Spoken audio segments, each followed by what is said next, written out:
Hello friends, I hope you all are doing great. तो आज हम करने वाले हैं वही अपनी series previous year questions of UGC NET economics. हम चल रहे हैं दिसंबर 2014 के पेपर पे। ये है पार्ट 3। तो इससे पहले इसी पेपर में हमने पार्ट 1 एंड 2 भी कवर किया है, तो आप वो भी देखना। ठीक है, so let's get started.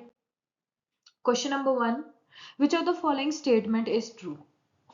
Sporadic dumping is selling of the goods at a lower price in the foreign market to get rid of the inventory stocks. Predatory dumping is destroying of competitors even at a loss initially, then after eliminating of competitors selling product at higher price. फिर persistent dumping is selling a product at a lower price in the foreign market due to differences in elasticity of demand at home and in foreign market. या D all of the above. अब इसका answer आप खुद देखो क्या होना चाहिए। Sporadic dumping क्या होती है, प्रीडेटरी डंपिंग क्या होती है, परसिस्टेंट डंपिंग क्या होती है। अगर आप इनको इन तीनों का मतलब पता है तभी आप इसका आंसर दे पाएंगे। तो इस क्वेश्चन में स्पोरेडिक डंपिंग बोला गया है वो है कि हम डंपिंग वैसे होता क्या है, मैंने डंपिंग के ऊपर एक वीडियो बना रखी है कि डंपिंग का मतलब जब एक कंट्री एक गुड को अपनी खुद की कंट्री में महंगा और दूसरी कंट्रीज में सस्ता बेचती है, उस प्रोसीजर को, उस प्रैक्टिस को हम डंपिंग कहते हैं। So there are different type of dumpings. तो पहला इन्होंने कहा स्पोरेडिक डंपिंग। क्या स्पोरेडिक डंपिंग का मतलब ये होता है कि आप लो प्राइस पे बेच रहे हो फॉरेन मार्केट में to get rid of the inventory stocks.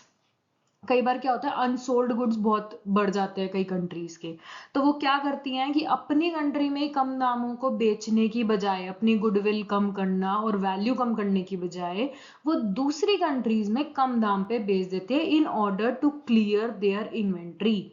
तो इस टाइप की डंपिंग को हम स्पोरेडिक डंपिंग कहते हैं, जो कि रेगुलर नहीं होती, कि पूरा साल नहीं करेंगे, कुछ टाइम पीरियड के लिए करते हैं रैंडमली, तो उसे हम कहते हैं स्पोरेडिक डंपिंग। तो ये स्टेटमेंट बिल्कुल ठीक है, क्योंकि स्पोरेडिक डंपिंग होती है जब एक कंपनी एक्सेसिव इन्वेंट्री को अपनी बेचती है फॉरेन मार्केट में at a lower price to avoid losses from unsold stock. अब अनसोल्ड स्टॉक रह गया, उसमें लॉस अर्न करने से अच्छा है कि वो बेच दे चाहे कम दामों में, लेकिन अपनी खुद की मार्केट में इसलिए नहीं बेचती कि रेपुटेशन क्यों डाउन करनी है, क्यों अपनी वैल्यू कम करनी है, तो दूसरी कंट्रीज में भेज देते हैं। ये डंपिंग कोई भी रेगुलरली नहीं होती, बट तभी होती है जब इन्वेंट्री का सरप्लस होता है। तो स्पोरेडिक का अगर आप इंग्लिश मतलब देखोगे, इंग्लिश में मीनिंग देखोगे, तो उसका मतलब यही होता है कि डन नॉट रेगुलरली, जो कि रेगुलरली ना हो ऐसी एक्टिविटी। तो ये स्टेटमेंट हमारी बिल्कुल सही है, फर्स्ट वन। फिर आते प्रीडेटरी डंपिंग क्या होता है। अब मैंने आपको प्रीडेटरी प्राइसिंग स्ट्रैटेजी भी बताया था, जिसमें एक फर्म अपने प्राइस को इतना कम कर लेती है कि चाहे खुद भी लॉस अर्न करे, लेकिन वो कॉम्पिटिटर्स को हटाने के लिए इतना लो प्राइस चार्ज करती है। तो वही चीज है, क्या predatory dumping is destroying of competitor even at loss initially, कि खुद आप लॉस अर्न कर रहे हो फिर भी आप इतना कम प्राइस रख रहे हो जिसकी वजह से कॉम्पिटिटर्स हट जाएं और फिर आप सेल करो अपने प्रोडक्ट को हायर प्राइस पे। तो ये स्टेटमेंट भी बिल्कुल ठीक है। प्रीडेटरी डंपिंग का मतलब होता है कि जिसके अंदर एक फर्म इनिशियली अपने प्रोडक्ट को सेल करती है एक्सट्रीमली लो प्राइस पे, बहुत कम प्राइस चार्ज करेगी वो, even at loss, even to derive competition out of the market, market से निकालने के लिए बस अपने कॉम्पिटिटर्स को। वंस कॉम्पिटिटर एलिमिनेट हो गए तब फर्म अपने प्राइस को बढ़ा देगी और अपना मोनोपोली पावर रहेगी। तो ये दोनों स्टेटमेंट सही है। अब आपको ये पता चल गया कि ये दोनों सही है तो ऑल ही जाएगा, तो मतलब थर्ड डंपिंग भी है। परसिस्टेंट डंपिंग का मतलब एक प्रोडक्ट को आप कम प्राइस पे बेच रहे हो फॉरेन मार्केट में due to difference in the elasticity of demand at home and foreign. यहाँ पर मान लो इंडिया में किसी प्रोडक्ट की डिमांड ना बहुत इलास्टिक है, थोड़ा सा फर्म प्राइस बढ़ा दे तो उसकी डिमांड बहुत कम हो जाती है। मान लो कोई ऐसा प्रोडक्ट है, लेकिन उसी प्रोडक्ट की अगर फॉरेन में इन इलास्टिक डिमांड है कि अगर मैं ज्यादा प्राइस पे भी बेच रही हूँ फिर भी लोग उसको खरीद रहे हैं, तो उस केस में क्या करेगी फर्म, वो तो बाहर ही बेचेगी ना जब डिफरेंस हो इलास्टिसिटी में। तो ऐसी डंपिंग को कहते हैं परसिस्टेंट डंपिंग। जब एक फर्म कॉन्टिन्यूसली सेल करती है लोअर प्राइस पे in the foreign market due to difference in the demand की इलास्टिसिटी में जब डिफरेंस होता है, if the product in the domestic inelastic, अगर यहाँ पे इन इलास्टिक है, फॉरेन मार्केट में इलास्टिक है, तो फर्म वहां पे कम चार्ज करेगी और यहाँ पर उसको हायर चार्ज करेगी, क्योंकि उसे दिख रहा है कि डोमेस्टिक मार्केट में इन इलास्टिक है, तो मतलब मैं कितना ही प्राइस बढ़ा दूं लोग खरीदेंगे, तो यहाँ पे वो हायर करेगी। वहां पे अगर फॉरेन कंट्री में इलास्टिक है, थोड़ा सा बढ़ाने पे ही अगर डिमांड कम हो सकती है, तो मैं वहां पे कम ही रखूंगी। तो इसीलिए वहां पर आपका प्रोडक्ट सस्ते में बिकेगा और यहाँ पर वही प्रोडक्ट आपका महंगे में बिकेगा। तो यहाँ पर इसका आंसर हो जाता है ऑल ऑफ द अबव। ठीक है, आगे चलते हैं। Second question, imposition of tariff will lead to. Tariff क्या होता है? टैक्स होता है, किसके ऊपर लगता है? इंपोर्टेड गुड्स के ऊपर लगता है, जो हम इंपोर्ट करते हैं, है ना, तो इंपोर्ट्स पे लगता है। अब यहाँ पर जो चीज आती है ना, वो ये है कि इसका इम्पैक्ट डिपेंड करता है आपकी कंट्री कैसी है, क्या आपकी कंट्री बड़ी है या आपकी कंट्री स्मॉल कंट्री है। तो अगर हम टैक्स लगाते हैं तो टर्म्स ऑफ ट्रेड पे क्या इम्पैक्ट पड़ता है? टर्म्स ऑफ ट्रेड क्या होता है? एक्सपोर्ट गुड का price divided by import good का प्राइस हमारा होता है टर्म्स ऑफ ट्रेड। तो टैरिफ का जो इम्पैक्ट निकालते हैं ना, वो कंट्री वाइज होता है। अगर मान लो हमारी कंट्री, जैसे इंडिया मान लेते हैं, मान लो स्मॉल कंट्री है, अब यहाँ पे टैरिफ जो है ना हमारे टर्म्स ऑफ ट्रेड को डिटोरिएट करेगा।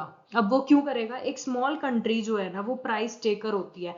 हम क्या करते हैं, वर्ल्ड का जो प्राइस है उसको वही मानते हैं, हम तो इन्फ्लुएंस नहीं कर पाते ना, इसलिए हम कहते हैं एक स्मॉल कंट्री एक प्राइस टेकर होती है ग्लोबल मार्केट में। ठीक है, और जब इम्पोज कर दिया, मान लो टैरिफ हमने लगा दिया, अब प्राइस जो हमारी कंट्री में आएंगे उनके प्राइस क्या होंगे? बढ़ जाएंगे। लेकिन वर्ल्ड प्राइस जो है वो उतना ही रहेगा, वर्ल्ड का प्राइस नहीं बढ़ जाएगा अगर हमने टैरिफ लगा दिया और प्राइस बढ़ा लिया तो। क्योंकि import price index rises while export price index remain the same, terms of trade deteriorate. Terms of trade क्या बताया मैंने? एक्सपोर्ट जो हम कर रहे हैं बास्केट, उसका प्राइस कितना है और इंपोर्ट कितना कर रहा है। अब इसकी वजह से इंपोर्ट प्राइस हमारा क्या हुआ है? बढ़ गया। जब हमने टैरिफ लगाया तो इंपोर्ट प्राइस हमारा बढ़ गया, और जब डिनोमिनेटर बढ़ गया तो ये टर्म्स ऑफ ट्रेड तो पूरा फॉल हो गया ना। तो इसीलिए जब टर्म्स ऑफ ट्रेड फॉल हो गया तो मतलब डिटोरिएट हो गया टर्म्स ऑफ ट्रेड। अब इस क्वेश्चन में कुछ भी मेंशन नहीं है कि स्मॉल कंट्री है लार्ज कंट्री है, तो क्योंकि इंडिया की बात कर रहे हैं, स्मॉल कंट्री है, तो मेरे अकॉर्डिंग इसका आंसर होना चाहिए deterioration in terms of trade. वहीं पे अगर ये लार्ज कंट्री है, मान लो यूएसए की बात हो रही है, तो यहाँ पे हो सकता था कि टर्म्स ऑफ ट्रेड इंप्रूव कर जाए। क्यों? क्योंकि लार्ज कंट्री का मतलब उसका वर्ल्ड प्राइस को वो इन्फ्लुएंस कर सकती है। तो अगर मान लो यूएसए अपने गुड्स के इंपोर्ट पे टैरिफ लगाती है तो डिमांड उसकी कम हो जाएगी, यूएस कहेंगे हमें नहीं चाहिए तुम्हारे गुड।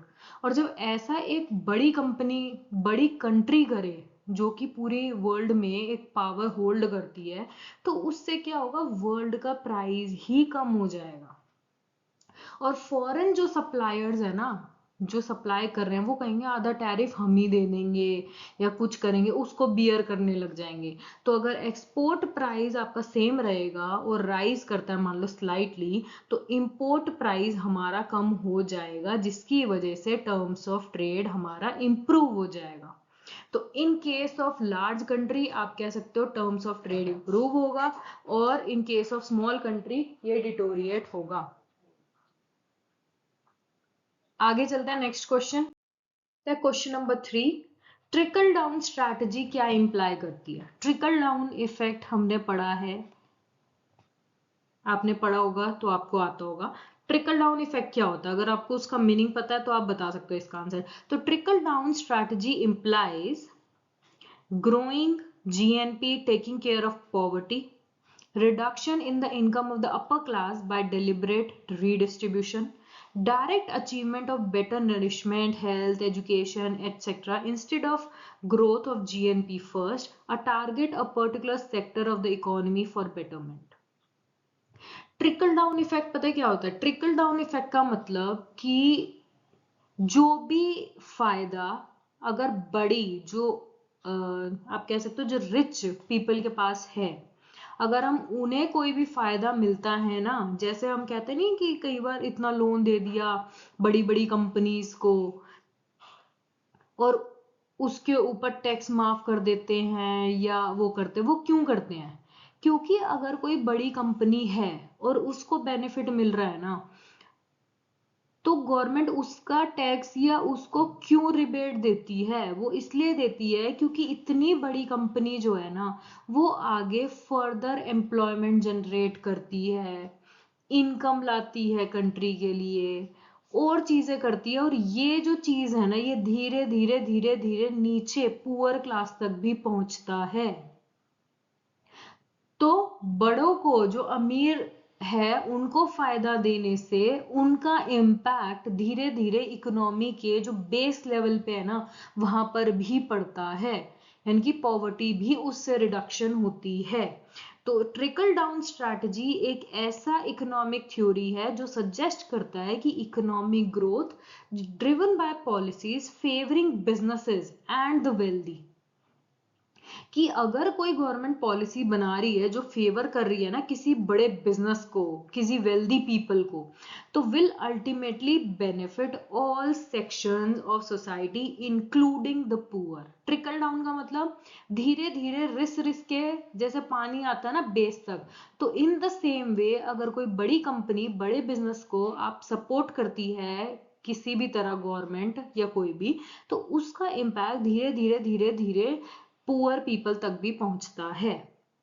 तो idea is that when the economy grows wealth trickle downs to lower income group through increase investment करते हैं, क्योंकि वेल्दी पीपल क्या करते हैं? इन्वेस्टमेंट करेंगे, इन्वेस्टमेंट करेंगे, नई बिल्डिंग बनानी तो उनको जॉब क्रिएट भी करना पड़ेगा, जॉब क्रिएट करेंगे तो लोगों के पास पैसा आएगा, तो इन इस प्रोसेस में पैसा लोगों तक पहुंचा ना, तो वही मेन चीज है।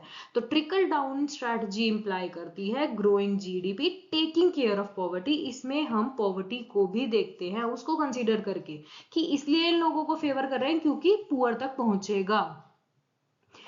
Reduction in the income of upper class नहीं है, ऐसा तो कुछ भी नहीं है। Direct achievement of the better, direct नहीं होती यहाँ पे, इनडायरेक्ट धीरे धीरे धीरे धीरे चीजें पहुंचेगी नीचे तक। To target a particular sector of the economy, एक पर्टिकुलर सेक्टर पे नहीं कर रहे, हम पूरी इकोनॉमी के बारे में सोच रहे हैं कि धीरे धीरे वहां तक भी जाएगी चीजें।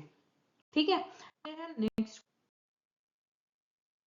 question number 5, which of the canons of taxation have been propounded by Adam Smith? Adam Smith ने कौन से canon of taxation यानी कि कौन से principles होने चाहिए टैक्स लगाने के?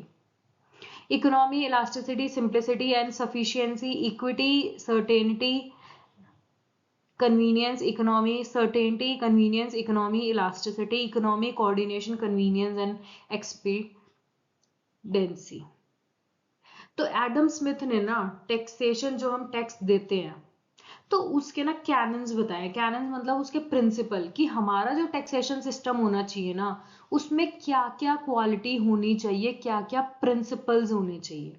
तो उनके अकॉर्डिंग उन्होंने अपनी वेल्थ ऑफ द नेशन, जो उनकी बुक आई थी 1776 में, उन्होंने 4 प्रिंसिपल्स के बारे में बताया कि एक गुड टैक्स सिस्टम, अगर हम एक अच्छे टैक्स सिस्टम की बात करें तो उसमें ये चारों क्वालिटीज तो होनी चाहिए। The first one is canon of equity.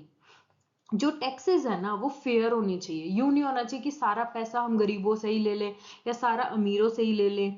ऐसा होना चाहिए कंट्रीब्यूट करे, कि पीपल जो है वो कंट्रीब्यूट करे based on their ability to pay, यानी कि जिसकी कम इनकम है उससे कम टैक्स होना चाहिए, जिनकी ज्यादा इनकम है उनसे ज्यादा टैक्स, मींस प्रोग्रेसिव टैक्सेशन होना चाहिए। अगर मैं 10,000 अर्न कर रही हूँ और कोई पर्सन 1 लाख अर्न कर रहा है, तो हमारे टैक्स को इक्विटी में मेजर करना चाहिए कि मेरी कितनी वर्थ है। मैं 10,000 पे उतना टैक्स नहीं दे सकती जितना 1 लाख वाला बंदा दे सकता है, तो उसके लिए ज्यादा टैक्स होना चाहिए, मेरे लिए कम होना चाहिए। जैसे जैसे लोगों की इनकम बढ़े, टैक्स भी उसी हिसाब से बढ़ना चाहिए।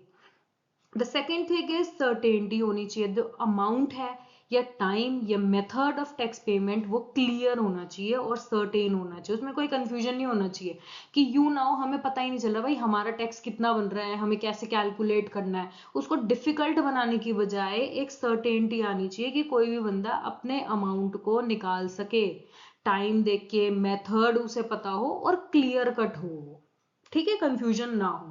थर्ड होना चाहिए convenience, tax should be collected at the time and in the manner that is convenient for tax payers. जैसे टीडीएस कट जाता है, इनकम टैक्स मिली उसमें टीडीएस काट के दे दिया, तो ये एक टाइम पे एक पर्टिकुलर मैनर में होना चाहिए जिससे कन्वीनियंस हो लोगों के लिए, यूं नहीं है उन्हें धक्के खाने पड़े या पता नहीं चल रहा कब देना है क्या, उसका एक प्रॉपर टाइम और एक मैनर होना चाहिए कि उसको पता हो इस टाइम मेरा पैसा कटेंगे और ये टैक्स भरा जाएगा। The last one is canon of economy. The cost of the tax collection minimal होनी चाहिए to avoid excessive administrative expensive. इसका मतलब ये नहीं है कि गवर्नमेंट को टैक्स ऐसा लगाना चाहिए कि उसको जब हम पे करें ना हमारा कोई एडिशनल खर्चा ना हो।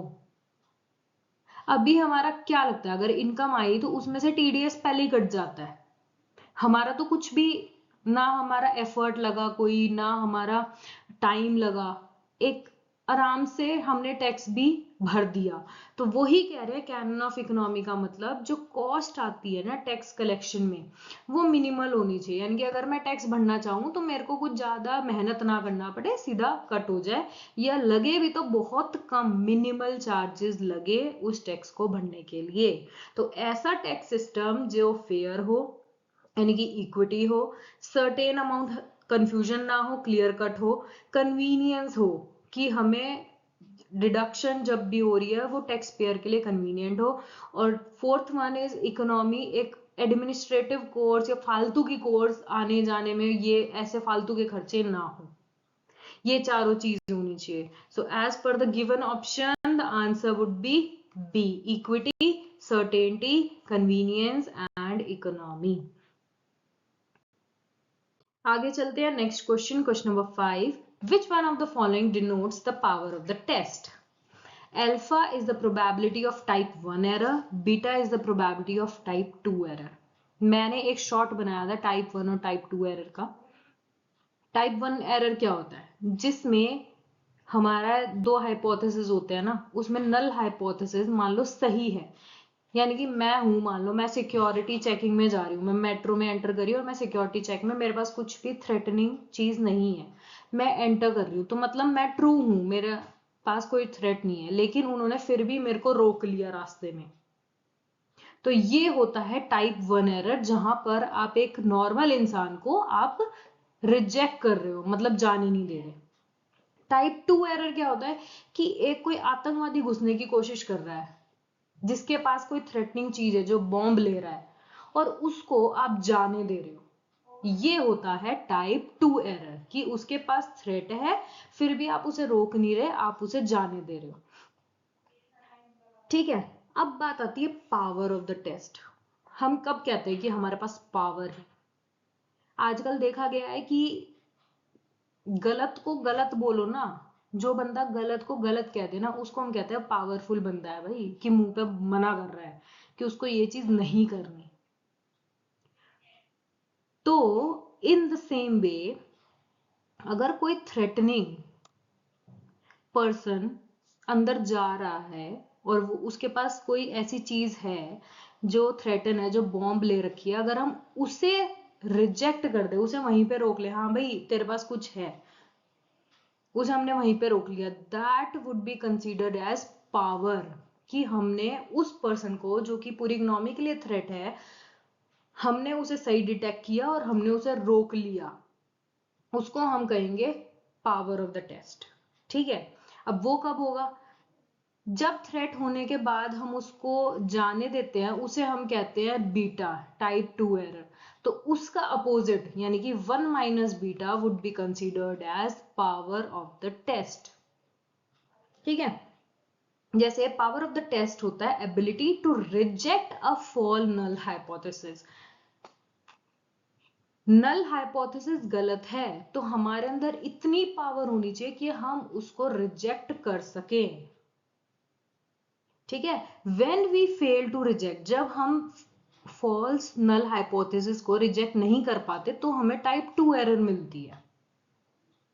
तो अगर हम उसे रिजेक्ट कर दें फॉल्स हाइपोथेसिस को, तो मतलब निकलती है हमारी पावर 1 माइनस बीटा। यानी कि टेस्ट सक्सेसफुली डिटेक्ट कर रहा है ट्रुथ को और रिजेक्ट कर रहा है, यानी कि सिक्योरिटी वाले ने सही बंदे को, यानी कि जिसके पास कोई थ्रेट है उसको उसी टाइम पे रोक लिया, उसको डिटेक्ट कर लिया कि नहीं तुम्हारे पास कुछ थ्रेटनिंग चीज है, उसे हम कहेंगे power of the test.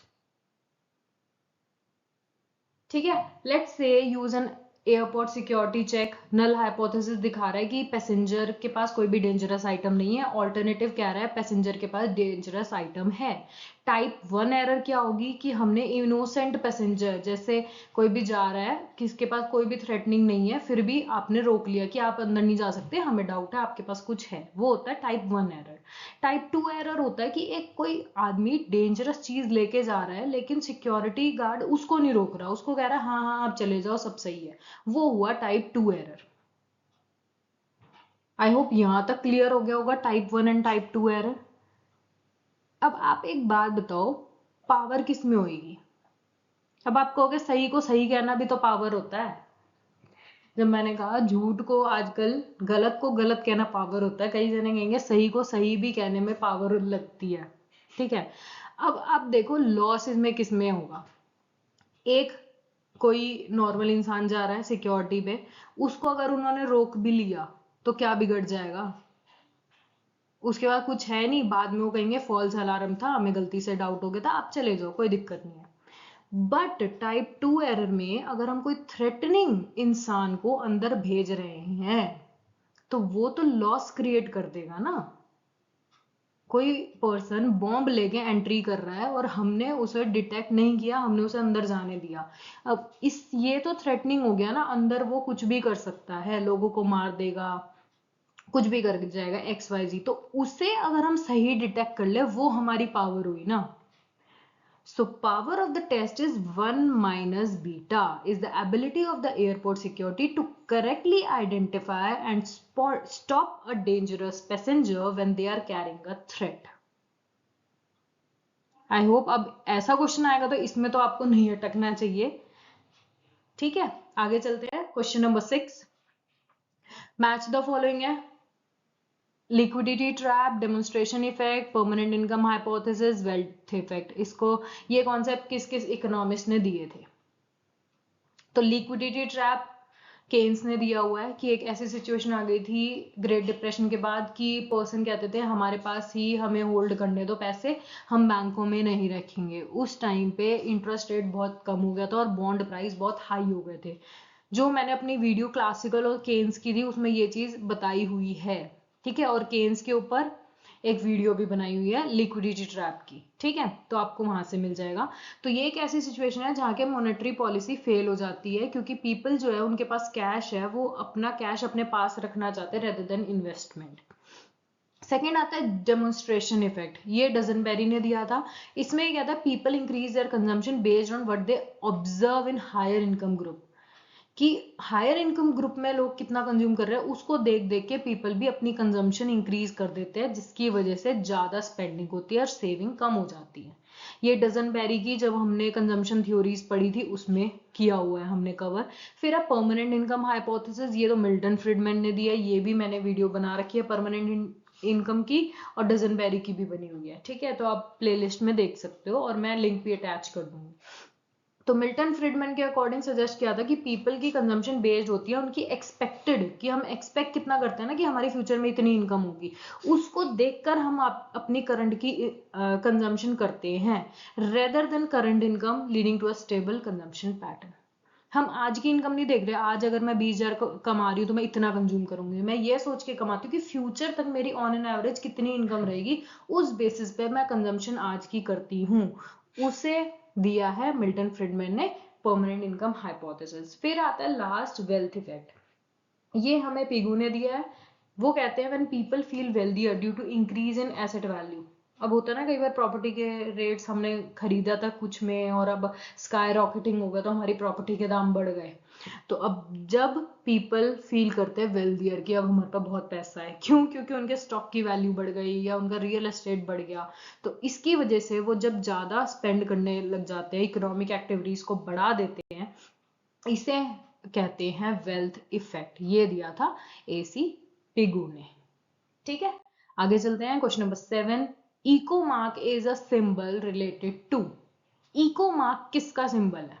Export goods का, इंपोर्ट गुड्स का, good safe for the environment and best quality product. तो इको मार्क के भी लिख सकते हो इसको या सी भी लिख सकते हो। ये इको लेबलिंग स्कीम है जो इंट्रोड्यूस करी थी गवर्नमेंट ऑफ इंडिया ने 1991 में। किस चीज के लिए? इन्वायरमेंटली फ्रेंडली प्रोडक्ट्स के लिए। ऐसे प्रोडक्ट बनाओ जो कि इन्वायरमेंट को नुकसान ना पहुंचाए। It is given to the product that cause the least environmental damage during production, use और डिस्पोजल। ये सिंबल उन गुड्स पे लगाया जाता था जो इन्वायरमेंट को सबसे कम डैमेज करते थे ड्यूरिंग प्रोडक्शन, यूज या डिस्पोजल। तो इसका कुछ लोगो ऐसा होता था, मटका सा बना होता था। तो ये सिंबल है इको मार्क का, कि मतलब इन्वायरमेंट को हमने नुकसान नहीं पहुंचाया है इस प्रोडक्ट को बनाने में। आगे चलते हैं। Question number 8, what is true for neo classical growth model. तो पहले क्लासिकल्स थे, उसके बाद केन्स आए, लेकिन केन्स के साथ साथ क्लासिकल खत्म नहीं हुए थे, क्लासिकल बन गए थे नियो क्लासिकल में। तो उनमें भी थोड़े थोड़े चेंजेस आए थे। अब ये कह रहे हैं इनमें से क्या ट्रू है neo classical growth model. Neo classical में हमारा सोलो मॉडल आ जाता है, सोलो स्वैन ग्रोथ मॉडल, जिनका फोकस होता था कैपिटल की एक्यूमुलेशन पे, लेबर की ग्रोथ पे, और टेक्नोलॉजिकल प्रोग्रेस आ गई थी under the assumption of perfect competitive. जब हमने ट्रेडिशनल थ्योरीज पढ़ी थी तो सबसे पहले यही चीज पढ़ी थी कि सारी थ्योरीज जो है ना वहां पर परफेक्ट कंपटीशन होता है। तो ये भी बहुत पुरानी चीजें हैं। नियो क्लासिकल भी इतने नए तो नहीं थे, मिल्टन फ्रीडमैन का फेस था जो बहुत अच्छी अच्छी नई नई थ्योरीज ला रहे थे, लेकिन इनमें परफेक्ट कंपटीशन प्रिवेल करता था। तो सी तो इसका आंसर आने ही वाला है, मतलब थर्ड पॉइंट सही है। अब बात आती है कि इसमें रेट ऑफ इंटरेस्ट, और देखो अगर आप सिर्फ क्लासिकल की बात करोगे ना तो क्लासिकल में भी परफेक्ट कंपटीशन था। वहां पर वो मानते थे कैपिटल जो है ना वो हेट्रोजीनस है। क्लासिकल में बोलते थे हेट्रोजीनस है, क्योंकि एग्रीकल्चर प्रोडक्ट्स बनाने में जो आपका मशीनरी लगती थी वो अलग होती थी इंडस्ट्रियल से। लेकिन जब वो क्लासिकल नियो क्लासिकल बने उन्होंने कहा कैपिटल हेट्रोजीनस नहीं होता है, वो होमोजीनियस होता है। उन्होंने एक कैपिटल का रूप लिया कि कैपिटल है, पैसा है, अब इसको आप चाहे मशीनरी फार्मर की लो चाहे कुछ लो, कोई फर्क नहीं पड़ता। तो capital in case of neo classical growth model is homogeneous. The third one is capital और लेबर सब्स्टिट्यूटेबल होता है। अगर स्टार्टिंग में आप चलोगे क्लासिकल्स का पॉइंट ऑफ व्यू देखोगे, उस टाइम पे ना कैपिटल और लेबर ना कॉम्प्लीमेंट होते थे, या तो ये यूज करो या ये यूज करो। लेकिन नियो क्लासिकल में आते आते जब टेक्नोलॉजी आप यूज कर रहे हो तो इस टाइम पे कैपिटल और लेबर सब्स्टिट्यूटेबल हो गए थे, कि या तो आपको प्रोडक्शन करनी है, अब आप या तो कैपिटल का ज्यादा यूज कर लो या लेबर का कर लो। लेबर ज्यादा है तो लेबर का यूज कर लो, कैपिटल ज्यादा है तो कैपिटल का कर लो, तो सब्स्टिट्यूटेबल भी होते रहे। और यहाँ पे रेट ऑफ इंटरेस्ट और प्रॉफिट जो है वो फ्लेक्सिबल होता है नियो क्लासिकल में। तो नियो क्लासिकल मॉडल में इंटरेस्ट और प्रॉफिट एडजस्ट होता है based on the supply and demand, की कैपिटल मार्केट में कितनी डिमांड है, सप्लाई है, उस हिसाब से इंटरेस्ट रेट होता है।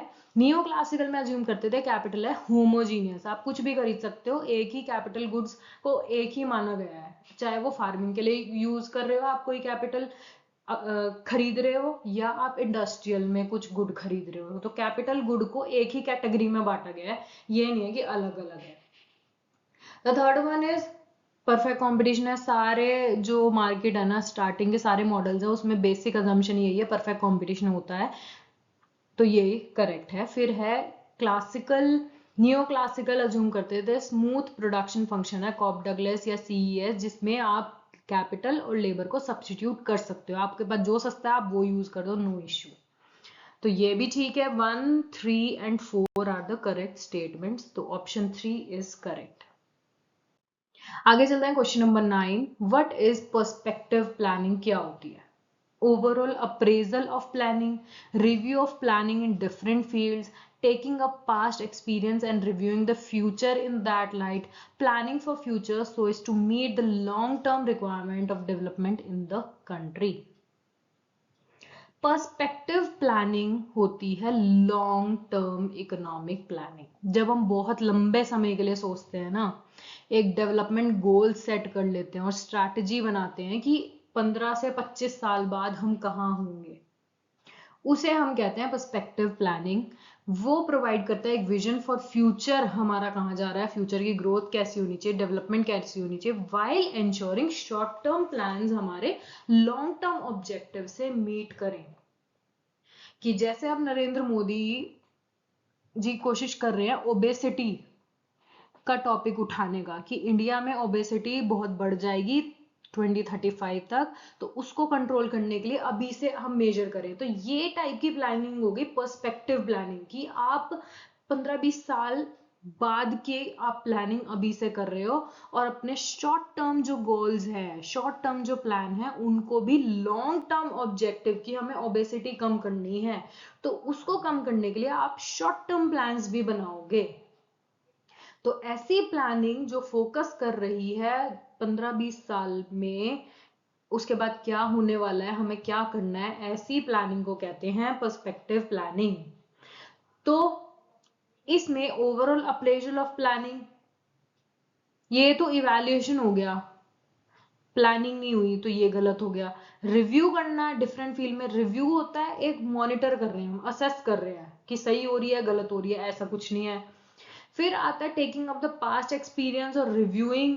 नहीं, हम पास्ट एक्सपीरियंस को कंसीडर करते हैं लेकिन फ्यूचर डेवलपमेंट नीड्स को देखते हैं, ना कि सिर्फ रिव्यू करना हमने सही करा है गलत करा है। तो ये है हमारी planning for future to meet the long term requirement हम पूरी कर लें। पर्सपेक्टिव प्लानिंग मतलब लॉन्ग टर्म प्लानिंग होती है, जो हम 15 से 25 साल तक सोचते हैं कि आगे हम ये करेंगे, और शॉर्ट टर्म अपने प्लान्स भी ऐसे बनाते हैं जो उससे अलाइन करें। सो थैंक यू, आज के लिए इतना ही। अगर कोई भी डाउट हो please use comment section, and have a great day. Bye bye.